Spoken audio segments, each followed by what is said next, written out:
الله أكبر الله أكبر.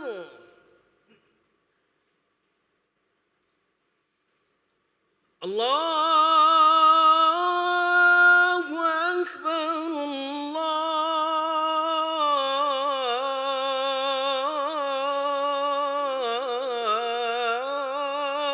الله أكبر.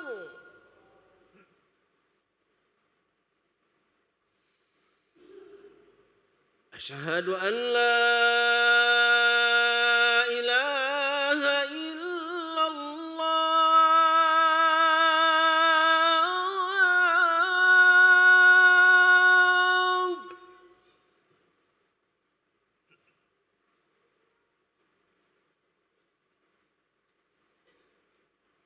أشهد أن لا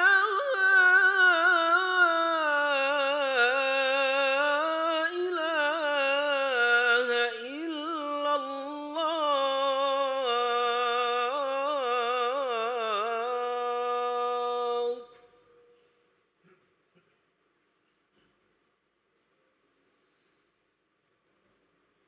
أشهد أن محمدًا رسول الله.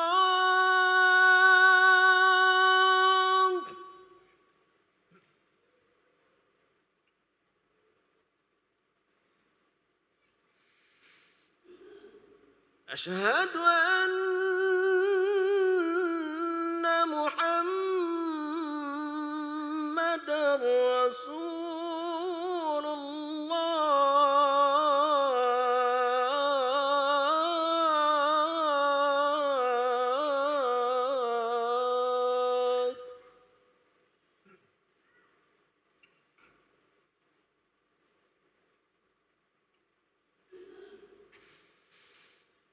حي على الصلاة.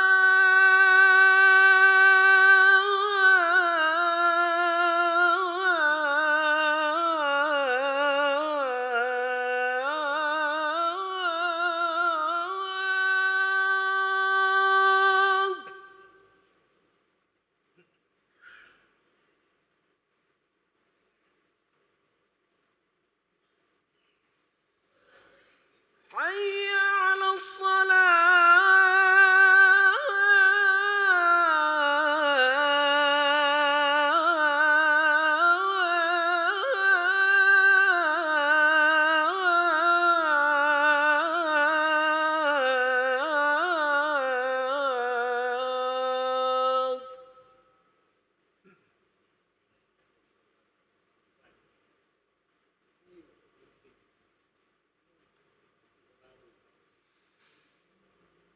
حي على الفلاح.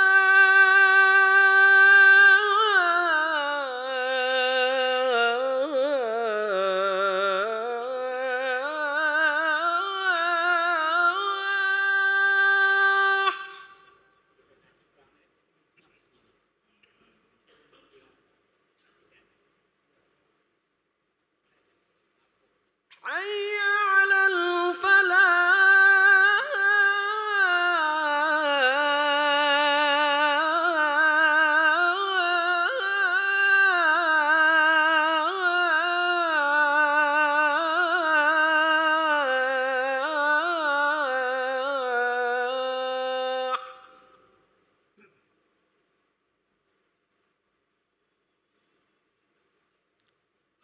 الله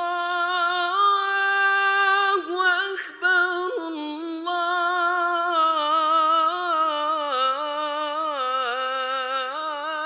الله أكبر. لا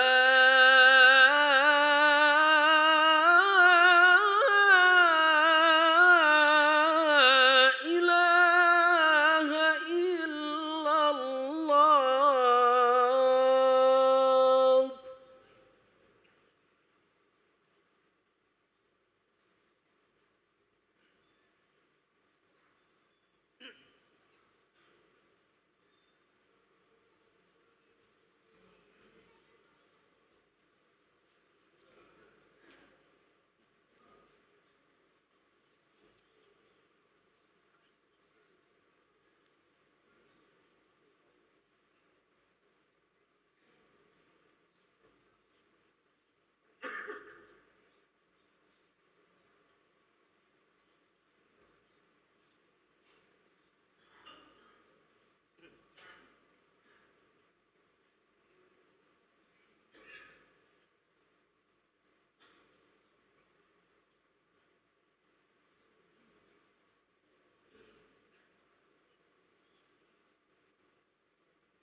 Bismillahirrahmanirrahim. Assalamualaikum warahmatullahi wabarakatuh.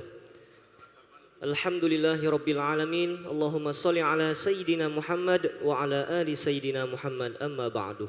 Hadirin para jamaah yang berbahagia, kami ucapkan selamat datang, ahlan wa sahlan wa marhaban bihudurikum fil Masjid Sultan Mahmud Badarudin Jayo Ikramo Palembang. Hari ini Selasa 15 April 2025 Miladiah bersama dengan tanggal 16 Sya'ban 1446 Hijriah. Mari kita bersama laksanakan solat asar secara berjamaah. Adapun salat petugas pada hari ini, azan telah dikumandangkan oleh muazin Al-Ustadz Kemas Ahmad Rifai dan solat nantinya akan diimami oleh Al-Ustadz Haji Umar Umayyah Ibrahim. Dan dilanjutkan dengan cawisan ba'da solat bersama guru kita Al-Mukarram Al-Ustadz Al-Habib Ahmad Nabil bin Umar As-Segaf dengan pembahasan kitab Hayatus Sahabah. Untuk ketertiban dan kenyamanan beribadah, jamaah diharapkan tidak mengaktifkan handphonenya dan barang-barang milik jamaah dititipkan di tempat yang telah disediakan. Dan kami himbaukan kepada para jamaah untuk melaksanakan niat iktikaf selama berada di masjid dan mengikuti rangkaian zikir dan doa setelah solat bersama imam sampai selesai. Demikianlah baru dapat dimaklumi. Atas perhatiannya kami pengurus Masjid Sultan Mahmud Badarudin Jayo Ikramo Palembang mengucapkan terima kasih. Semoga Allah Subhanahu wa taala menerima segala rangkaian ibadah kita pada hari ini. Amin ya rabbal alamin. Wassalamualaikum warahmatullahi wabarakatuh. Allahu akbar, Allahu akbar. أشهد أن لا إله إلا الله أشهد أن محمدا رسول الله حي على الصلاة حي على الفلاح قد قامت الصلاة قد قامت الصلاة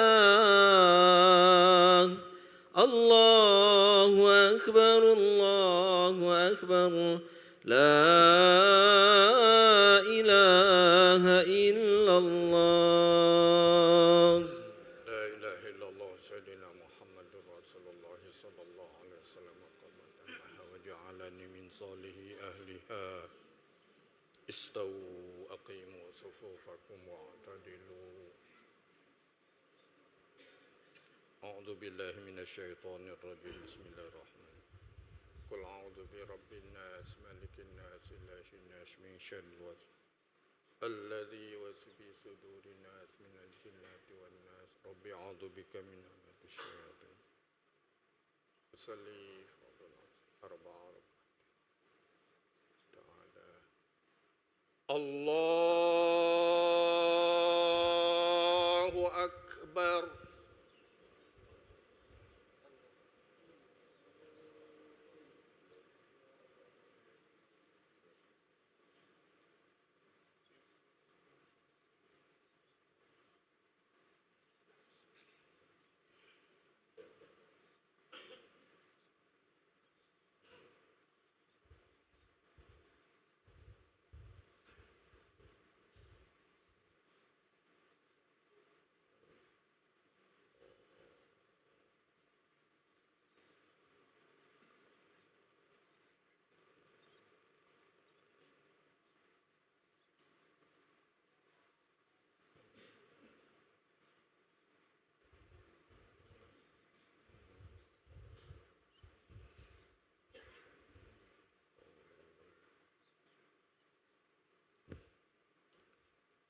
الله أكبر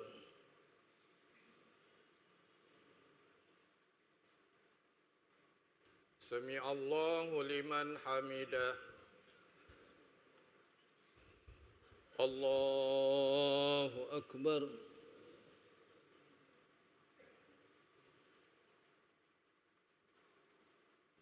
الله أكبر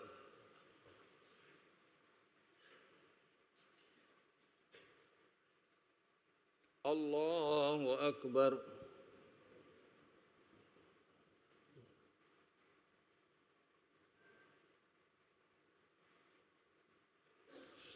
الله أكبر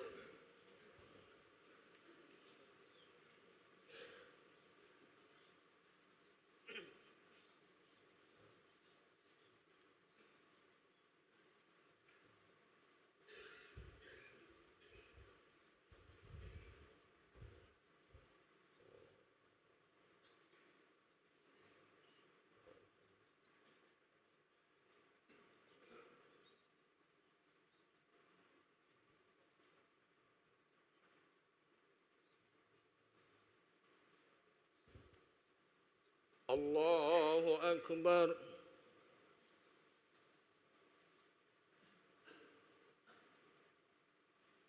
سمع الله لمن حمده الله أكبر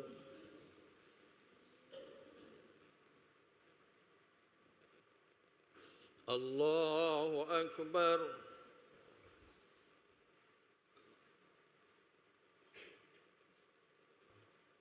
الله أكبر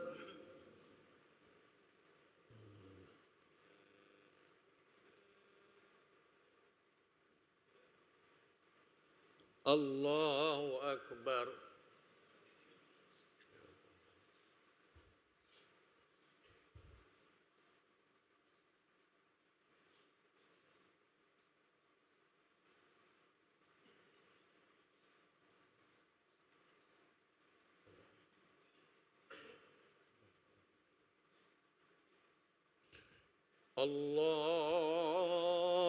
الله أكبر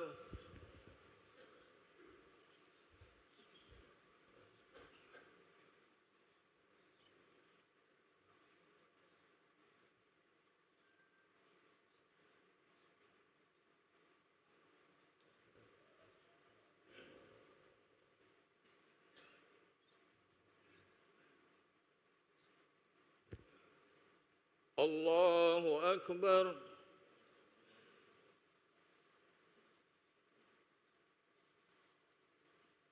سمع الله لمن حمده الله أكبر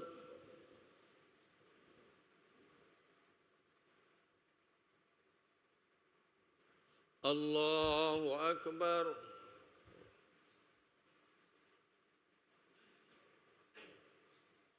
الله أكبر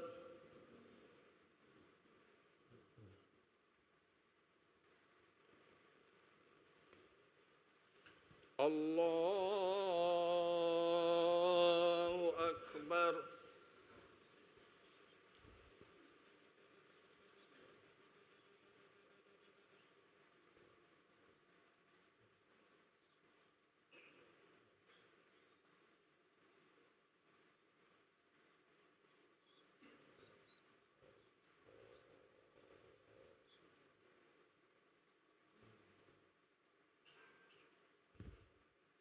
الله أكبر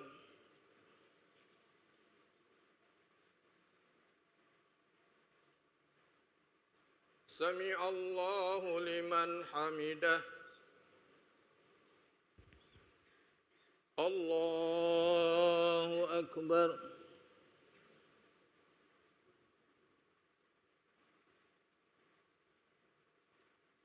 الله أكبر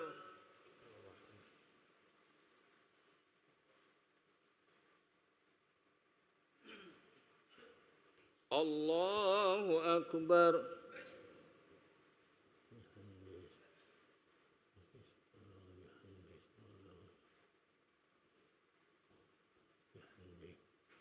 الله أكبر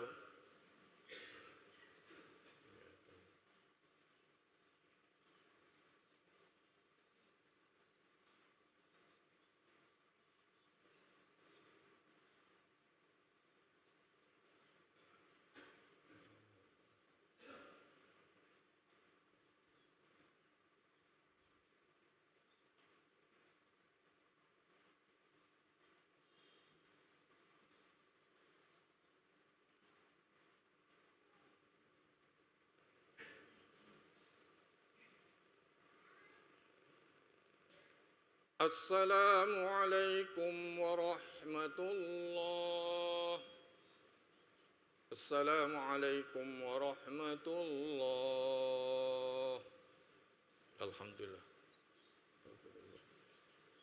استغفر الله العظيم الذي لا إله إلا هو استغفر الله العظيم الذي لا إله إلا هو استغفر الله العظيم لا إله إلا هو لا إله إلا الله وحده لا شريك له